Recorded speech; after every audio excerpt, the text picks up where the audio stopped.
So you've still got time to make a drink before we begin in about 5 minutes. As always with Doulos webinars, all attendee microphones are muted throughout the broadcast. However, the webinar is interactive and we do have expert technical staff on hand throughout to answer your questions about the presentation. So do keep the chat window open where you can see those and enter your questions as we go along. Now just over 4 minutes before we start.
Thanks for your interest today and welcome wherever you're joining us from, particularly if you've not come across Doulos before.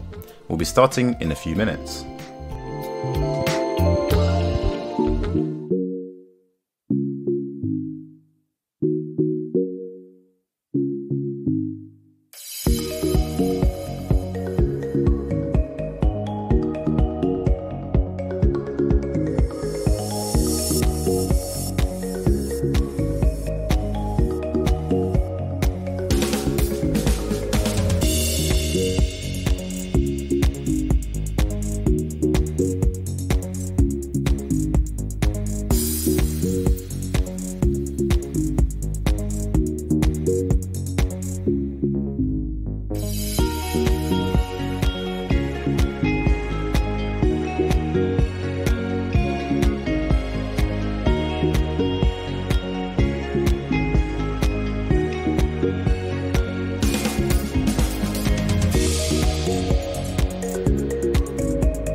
Okay, so the presentation will begin in a minute or so. Before we do, I'd just like to thank our webinar partner, Microchip, for the help with promoting this event. Our subject today is Anatomy of an Embedded Linux System. Let me just introduce our presenter. Simon Goda is a senior technical staff member at Doulos. He has worked in the semiconductor and embedded systems industries for over 15 years. In that time, he's been involved with designing algorithms and architectures for 3D graphics processing, as well as providing training and technical support for a host of CPUs, tools, and operating systems for consumer devices, particularly helping customers develop software and applications using embedded Linux and real-time operating systems. For Doulos Embedded, Simon has developed and delivers our embedded Linux face-to-face and live online training courses worldwide, and quite a few webinars too, so I'm sure you'll find this presentation useful. Please don't forget to keep the GoToWebinar chat window open if you have any questions. We've got expert technical staff on hand from Doulos to answer those by text both during and after the presentation. So okay, over to Simon.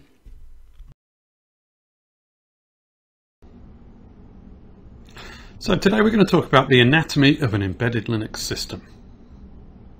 So we're going to get a little bit of background about Linux, and particularly in its use with embedded systems. We're going to look at some of the issues related to using open source software like Linux and licensing, of course. And then we're going to start looking at the components that go to make up an embedded Linux system and the anatomy of the system.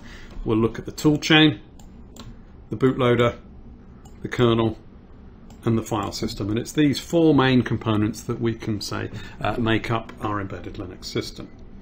Then we'll look at some of the choices and options that we have for getting Linux for our particular system, and look at where these Linux distributions come from. So a bit of background. It's quite common knowledge, I think, some of this, but it's worth just thinking about where Linux has come from.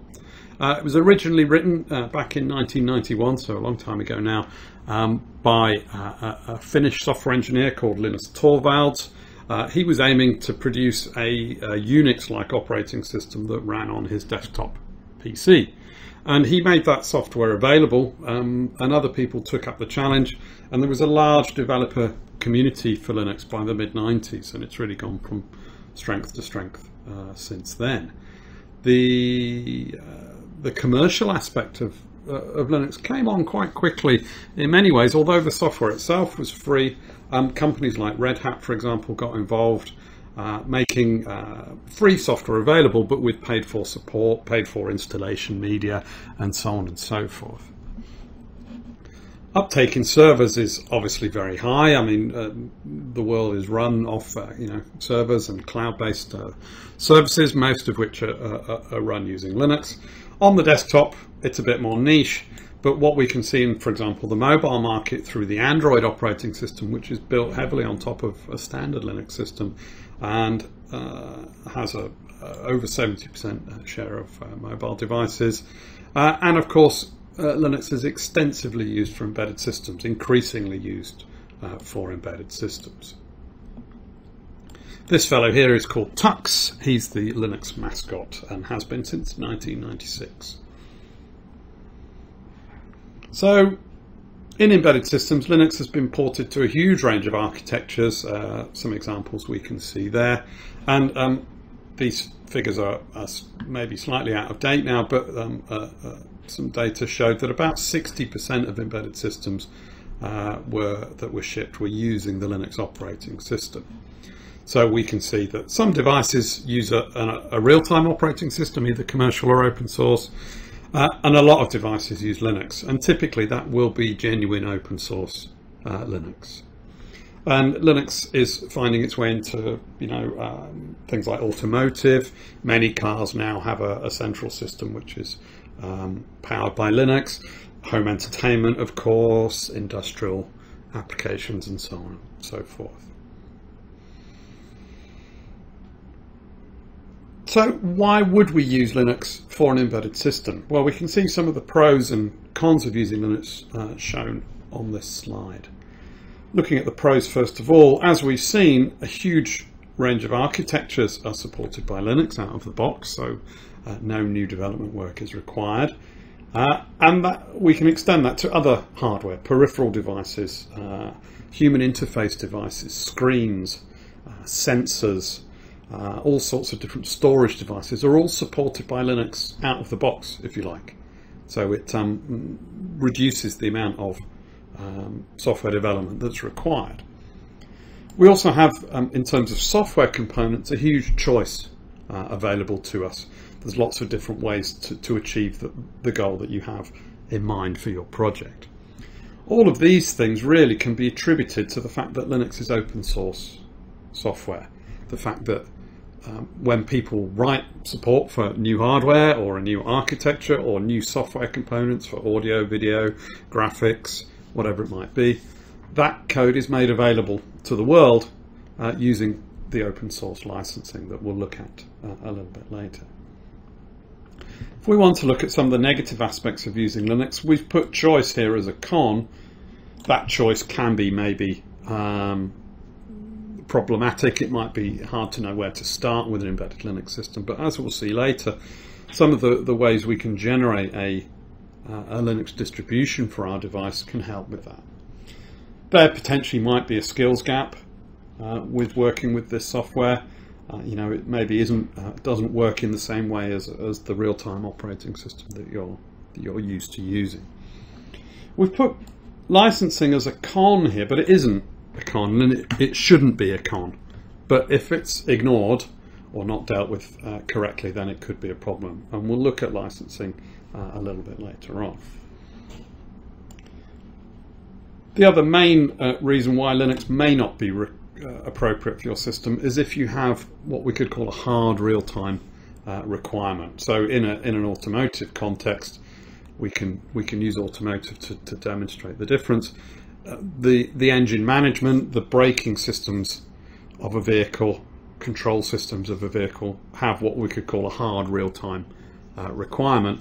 The in-car entertainment system maybe has soft real-time. When you press a button, you want a response in a timely fashion, but it's not safety critical that response is received within a fixed time period.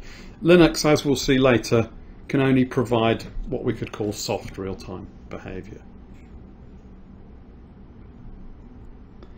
So using open source, not just Linux, but other sorts of open source software, has become really a very common way to work in the last few years, because open source has a number of advantages. It reduces your software costs, of course. You're not paying license fees. It allows you to have full control over the source code. You don't have any closed source components.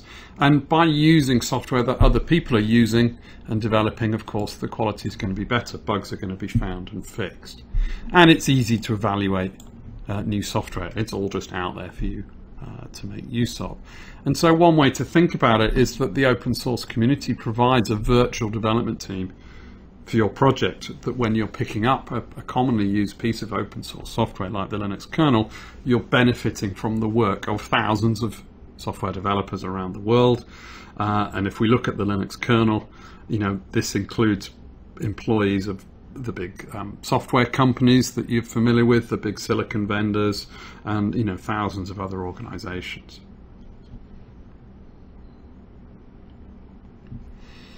We talk about the open source community, or we have spoken about the open source community up to now as a kind of single entity, but of course it isn't. Really illustrated by this cloud graphic, the open source community is a set of individual communities working on different aspects, different software projects. So the Linux kernel is one software project within open source. There are application projects, library projects, tools, etc., etc. During your development process that we can see along the bottom here, you're going to interact with those communities separately, either directly via mailing lists or forums, or perhaps via a support channel from your SOC vendor, your board vendor, or whatever it may be. Licensing is obviously something to be considered. We're not going to get too bogged down in the legal side of things here. We'll just describe what licenses apply to different parts of a Linux system. And the main one that you've probably heard of is the GPL, the GNU General Public License. And this applies to the Linux kernel and to many other components of an embedded Linux system. In fact, there are different versions of this license. We've got the logo for the V3 version. Actually, it's the V2 version, which is normally used in an embedded Linux system. V3 is more restrictive. The GPL is what's called a copyleft license. So that means that if you take any software licensed under GPL and you change it in any way, then your changes are also subject to that GPL license. So if you change the Linux kernel, you need to release those changes under the terms of the GPL. The LGPL is used often for applications and libraries. The L, first L here, stands for lesser, the lesser general public license. This is what's called a weak copyleft license, which means that, for example, if the library that you're using is LGPL, you can link against that library without your application being covered by that same license. So what this means is that if you're working with these open source components subject to GPL, or if you're making changes to LGPL, you need to release your software under the same terms as the parent software, if you like, the kernel or whatever it might be. We also see in a typical embedded Linux system other licenses used, other open source licenses like MIT, Apache, BSD. There are many others. And really, if we move to the next slide, it's about having good practice when working with open source software. Common sense really is the watchword. Make sure you know what the license terms are of the components you're using. Keep a list of that. And what you're trying to make sure is that in your proprietary code, for example, you don't have any GPL or LGPL code in there, because you would then have to release your proprietary software. Think about who the end user of the product is. That can have an impact on how the licensing needs to be managed. As we'll see later, some of the distribution management systems can help with license management, produce lists automatically, that sort of thing. So let's now look at the anatomy of an embedded Linux system. And so this diagram shows the main components. And the first thing to note, of course, here is that we have the target system, but we also have some components running on the host. So in embedded Linux, maybe more so than in desktop Linux, we consider both sides of this as part of the same system, because the two are linked together. Without what's running on the host, we can't generate what's running on the target. Obviously, the end user of your product running Linux is not going to see this side of things, what's going on the host, but they're going to know, of course, if it's not been used properly, if you've got buggy software running on your device. So looking at the toolchain first, this basically is all of the tools and software required for developing software for the target platform. And it will include the compiler, some binary utilities, potentially a debugger, some sort of C library, a set of kernel headers, and we'll think about that in a bit more detail later on. It's generally a GCC, a standard GNU toolchain using the GCC compiler, but it doesn't have to be, as we'll see. Where do you get your toolchain from? The tools themselves are open source typically, so you could get those sources and you could compile them yourself. That's not always that easy. There are commercial and open source pre-compiled toolchains available, and it could be, if you're in your Linux development system, your host system, you can just install packages in Ubuntu or whatever to give you a pre-compiled toolchain. Or you could build the tools as part of a distribution management system, like we'll see later on. So, as I said, the main part of the toolchain is the compiler, and that's usually, certainly for the Linux kernel, is GCC, the GNU compiler. It will be a cross compiler, and we'll look at that process in a little bit more detail on the next slide, so that you're running on one architecture and compiling for another architecture. And there are, of course, versions of GCC available for a huge range of different architectures. The kernel is generally compiled with GCC. There is another compiler which can be used for for applications and libraries, although it is potentially possible to compile the kernel with it as well, called the LLVM Clang compiler. And as it's shown here, this is commonly used by Android and the Chrome OS, and that can have some advantages.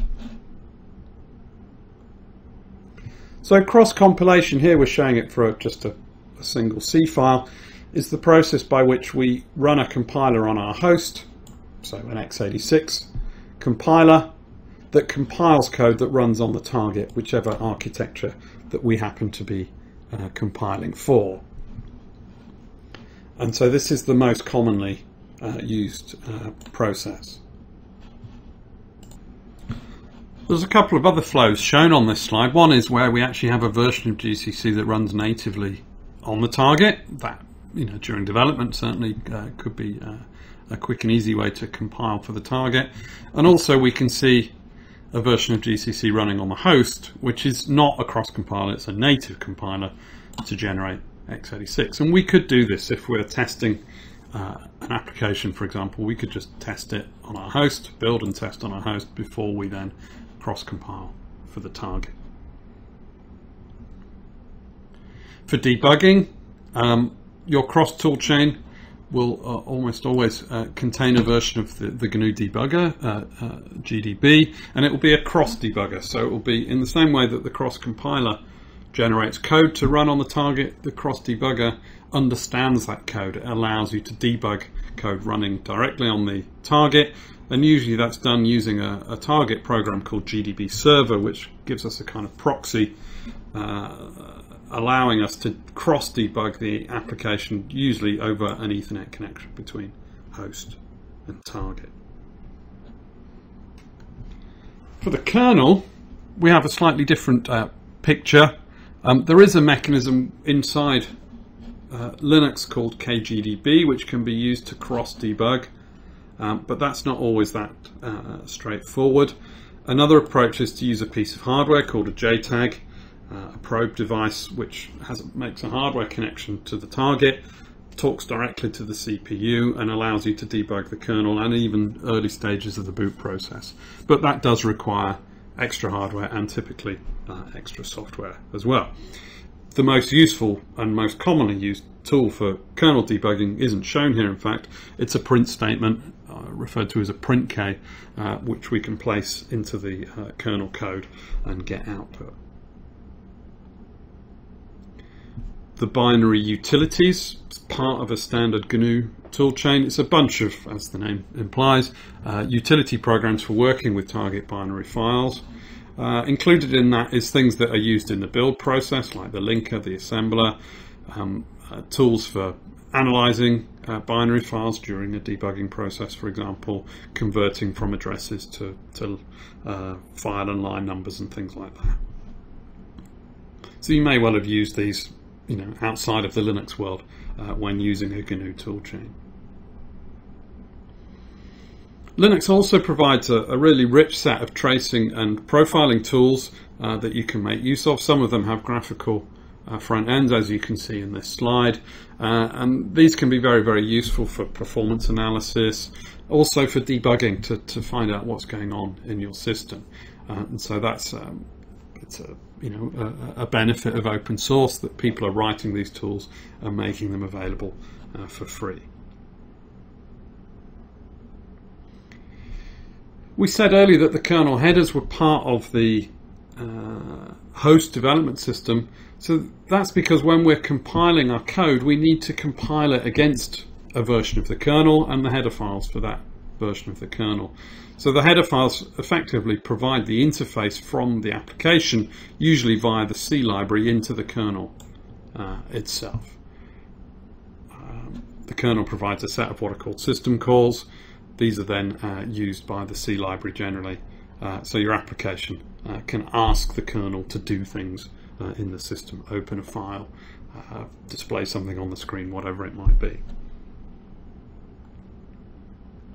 The C library itself, we have choices to make depending on what the requirements of our system are.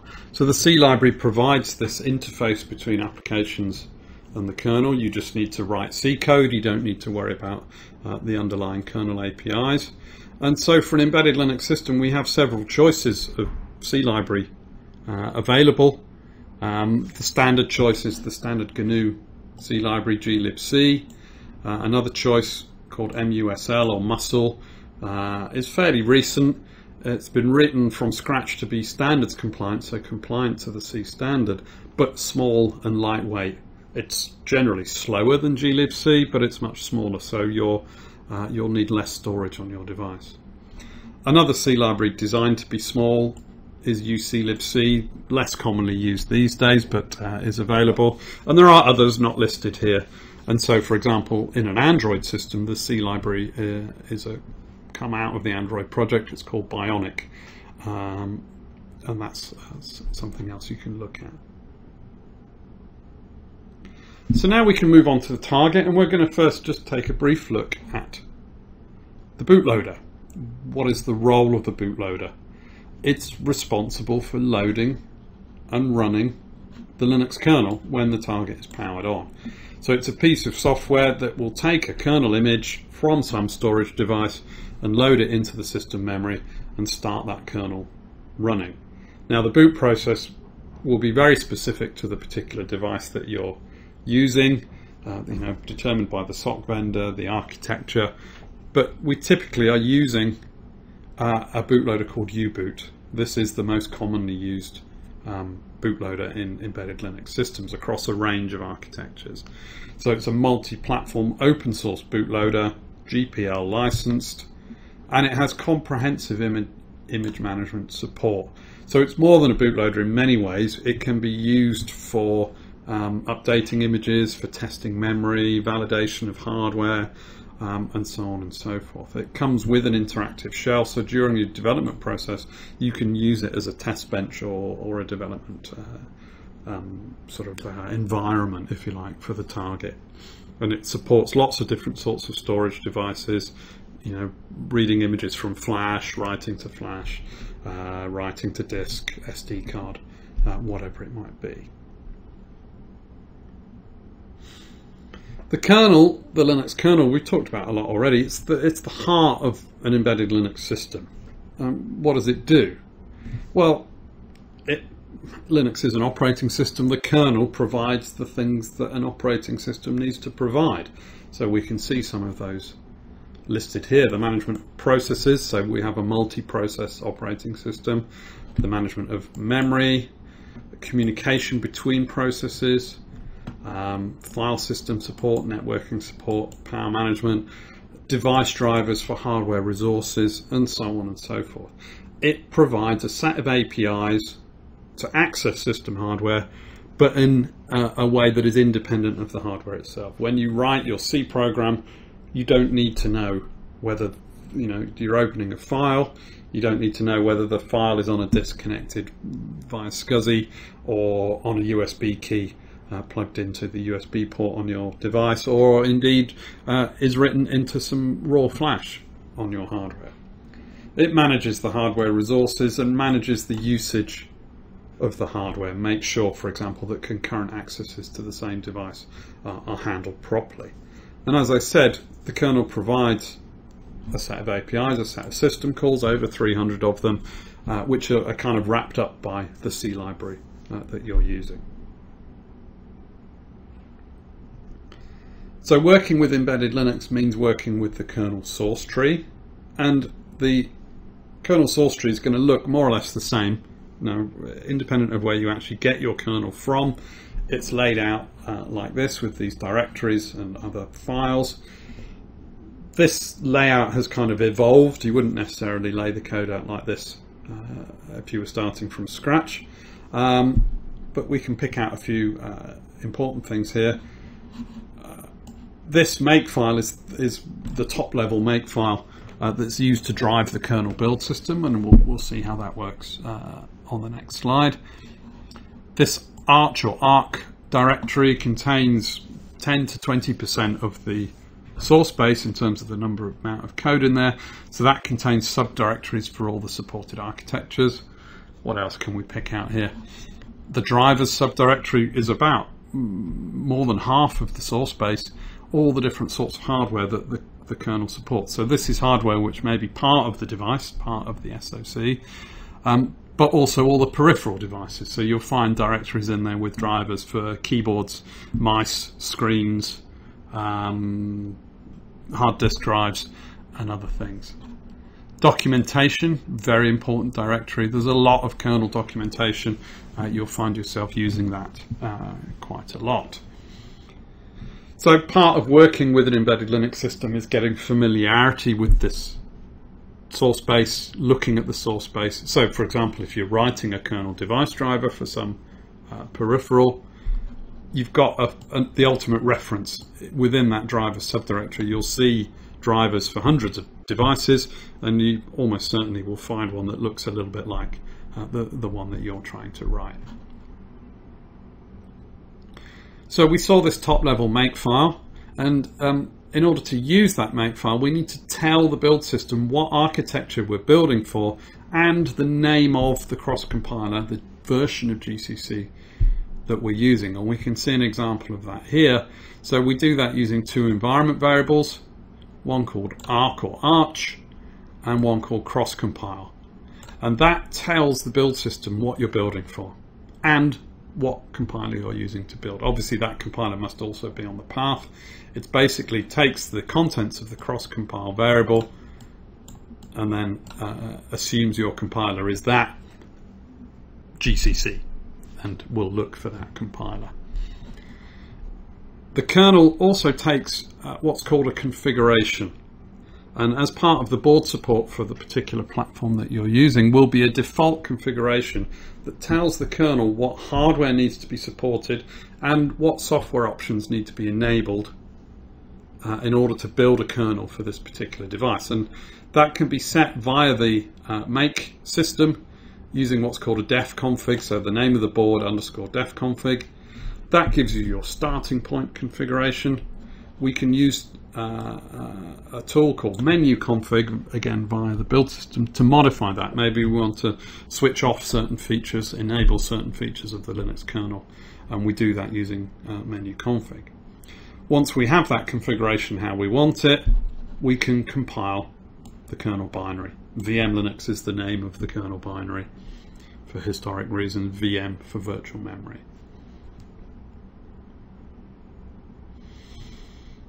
So we've spoken a lot about the kernel and about applications and libraries, and it's now maybe time to put that within a sort of context of the system. And we can see that we have software running in two modes or spaces, it's often referred to on the running system. So we have the hardware at the bottom. Above that we have the kernel running in kernel space, kernel mode, which provides our hardware interface and our system call interface looking upwards, if you like. And that contains a bunch of code that's running that can interact with hardware and is effectively running at a very high level of privilege, the highest level of privilege offered by the CPU that you're running on. Above that, if you like, we have user mode or user space, which is where our applications and our libraries are running. And all the code there is effectively running at a very low level of privilege. So in your application, either directly or via the libraries, you ask the kernel to do things for you.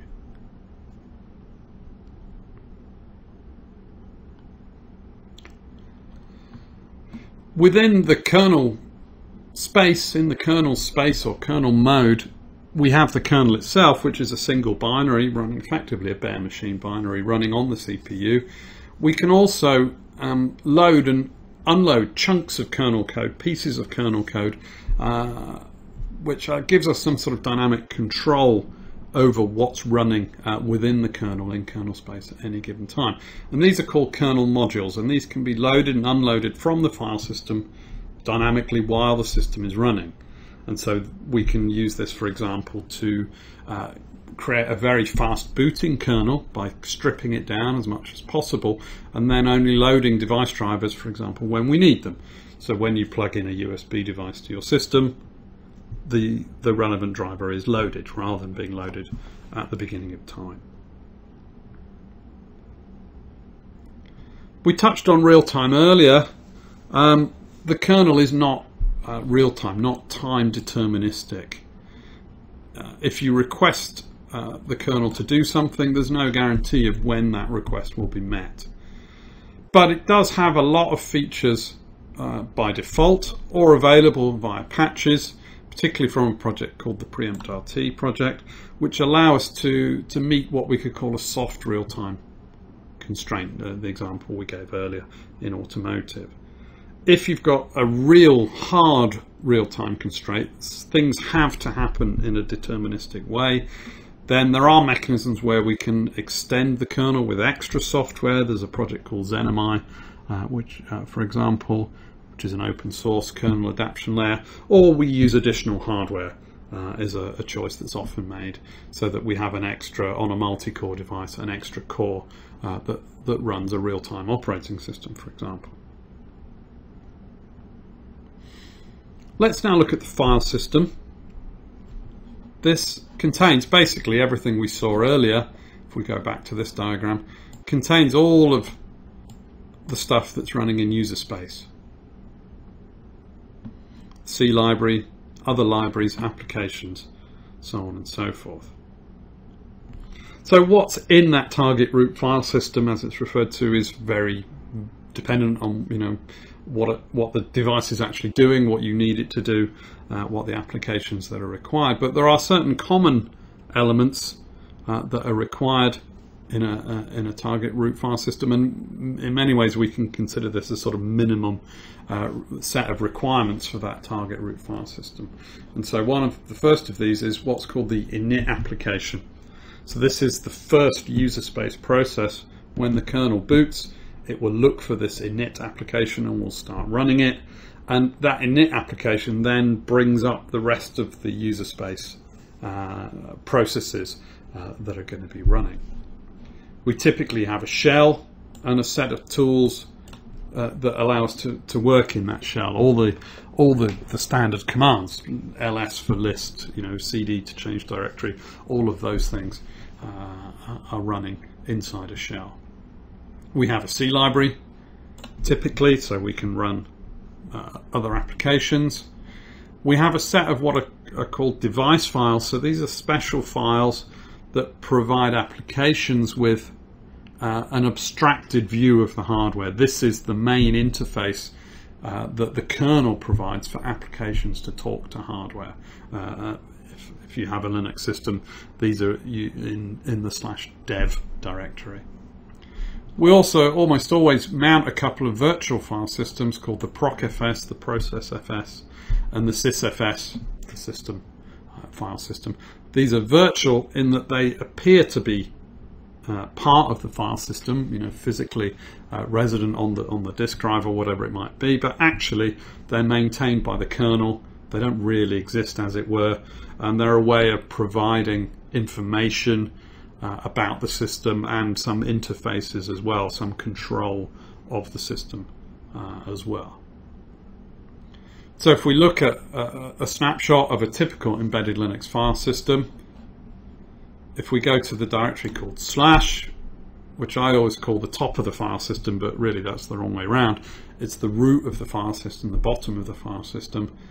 And in there we have a layout of standard directories. There is I say standard, there is a standard called the file system hierarchy standard, which is more or less followed by different Linux systems. You know, if you look at the file system on your host, your Ubuntu, your Fedora, it may look different to the one on your target, but we see certain common elements. Pick out a few of those here. For example, like the bin directory provides basic programs required by all users. We can differentiate that from sbin, which provides system binaries, so things typically only required by the administrator, for example. Dev we saw earlier, the device files. Here we've got the procfs, the sysfs. We can see that they're virtual because they have 0 size. So along with finding our way around the kernel source tree, learning and getting experience with finding your way around a file system is also very, very useful. We also need to think about where that file system is going to be physically located, and this is something that may change during the lifetime of your project, if you like. That the choice you make for the production system that's out there with the customer may well be different from what you do in development. So for example, during development, using a network mounted file system via NFS is very, very useful. That's not going to be appropriate for a production system where you're going to use, for example, some onboard storage, or maybe you have a hard disk plugged in, or whatever it might be. During development, you obviously need to talk to the target, and we've seen examples of this already with cross-compilation, debugging, and so on. So the minimum connection that you have is a serial connection. This is how the kernel talks to you, if you like, via the serial console. Often that's development boards have a USB to serial adapter built in. You just plug that into your host. We usually want to have a working Ethernet, either a physical wire or via a wireless network. And some of the tools like the cross debugging we saw earlier require that. JTAG we mentioned for kernel debugging. It's shown in dotted lines here. It's very much an optional thing. So where do we actually get Linux from for our device? Where do we get all of these components that we've just been speaking about? Well, ultimately, you can build a working Linux system, all of those components, from the sources. And that's one option. But there are other ways. And it may be, in fact, that you go to your board vendor or a commercial vendor, or we use a distribution builder, or we use a desktop distribution. And we're going to look at each of those in turn over the next few slides. So, as I said, building from source is certainly possible, but it could be difficult. The kernel actually is probably, the kernel and the bootloader may be the easier ones. A tool chain we discussed earlier can be built from source, but could be tricky. Putting together a file system from scratch is going to take a while. We mentioned here a project called Linux from Scratch, which goes through that process, and it's, there's a book that goes with it. It's quite a big book, and it doesn't really get you to gets you to a working system, but not one that actually has any useful features or any interesting features, let's say. Many desktop Linux distributions are available, so we'll find versions of popular desktop Linux distributions like Ubuntu or whatever ported to different architectures. Often this will be in the form of, for example, an SD card image that you can download and write directly to an SD card. Now this provides a way to get started with Linux, but you're losing the configurability, the control over the contents of the file system. What you have in Ubuntu may not be what you need on your embedded system, for example.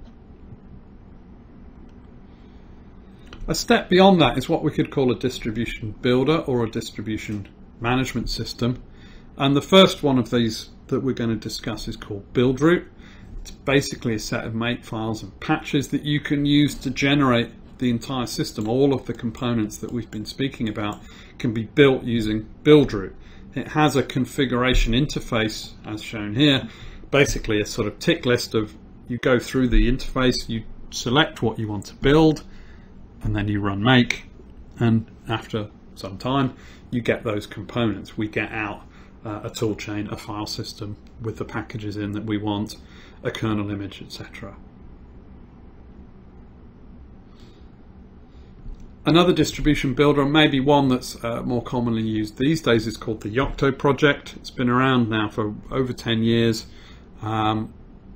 It's actually a set of projects under a single sort of umbrella that provides us with a highly extendable build system and a base Linux distribution. So the advantage of it over Buildroot, for example, is that it's much more configurable, much more extendable to add in your own software into your build. It provides in the base installation emulator support using QEMU, and then you can add to that using SOC vendor layers and other layers to extend, to build Linux for your device and to add new software into your build system. So there are lots of layers available to add different things. You want a web browser in your system, you add that the appropriate layer into your build, and then you can build a web browser, things like that. So it has very wide industry support.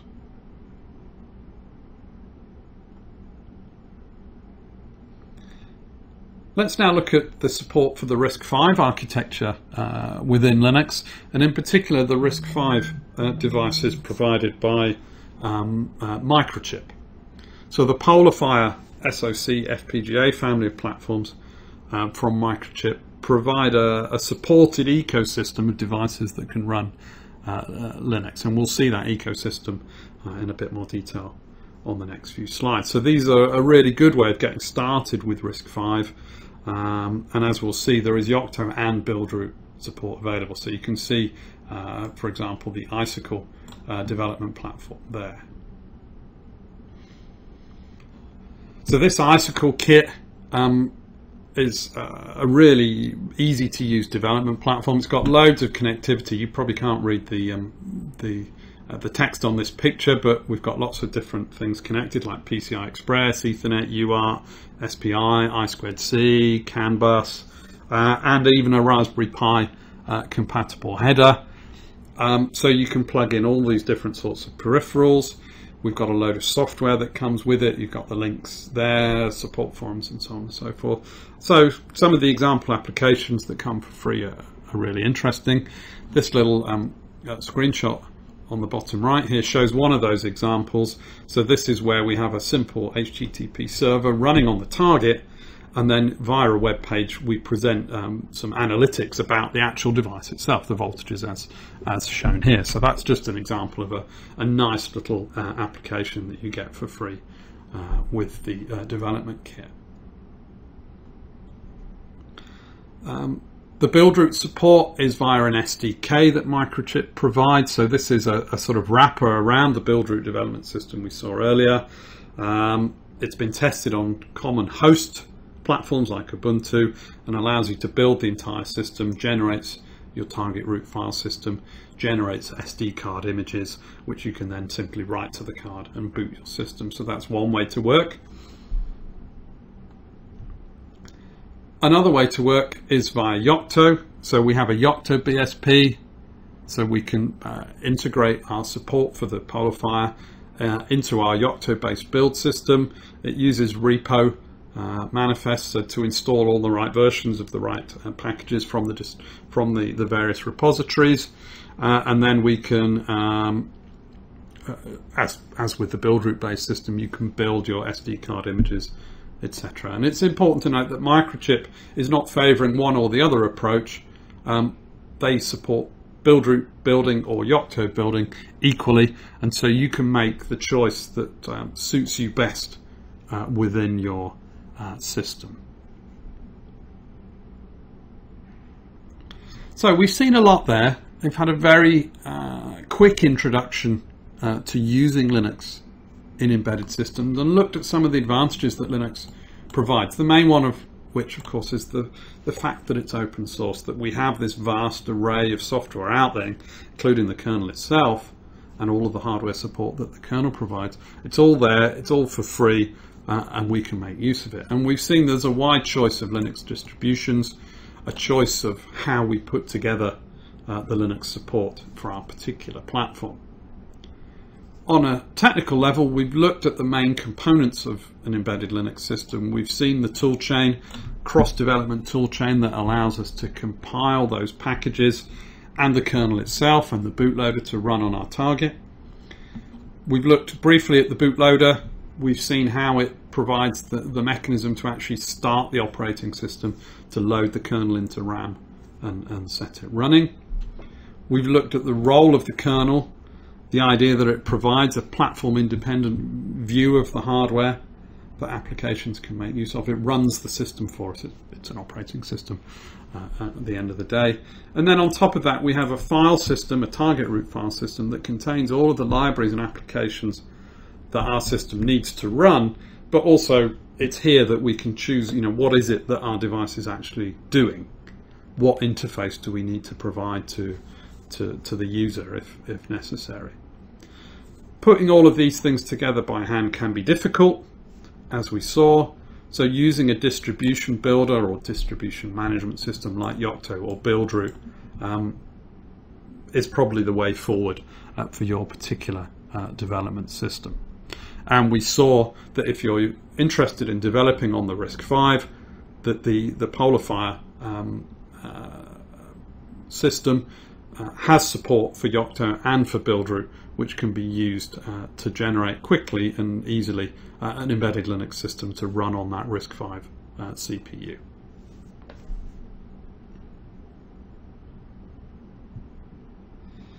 Just a word about Doulos. If you're not familiar with us, we are a training company and we provide a range of courses in a range of different topics, from the SoC design and verification side, the FPGA and hardware design side, and my area more, which is embedded software, including embedded Linux, device drivers, Yocto, embedded Linux security, and so on and so forth. So check out doulos.com to find out more.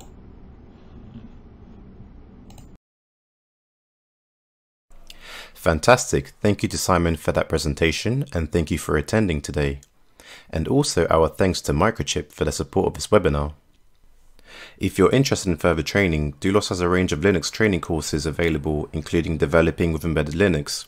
You can find details on the screen and in the chat. We're also delighted to announce a new security training course, Practical Embedded Linux Security. You'll find more details on that as well on the screen and in the chat.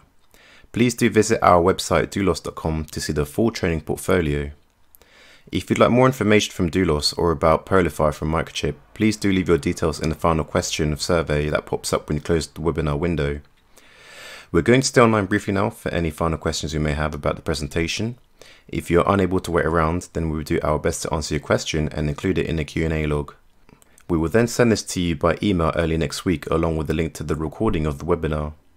Please could you also complete the survey that pops up when you close the webinar window, and by all means use this to get in touch with our team for more details about Doulos or to discuss any specific training requirements you may have. Many thanks again for attending. We hope to see you soon. Bye for now.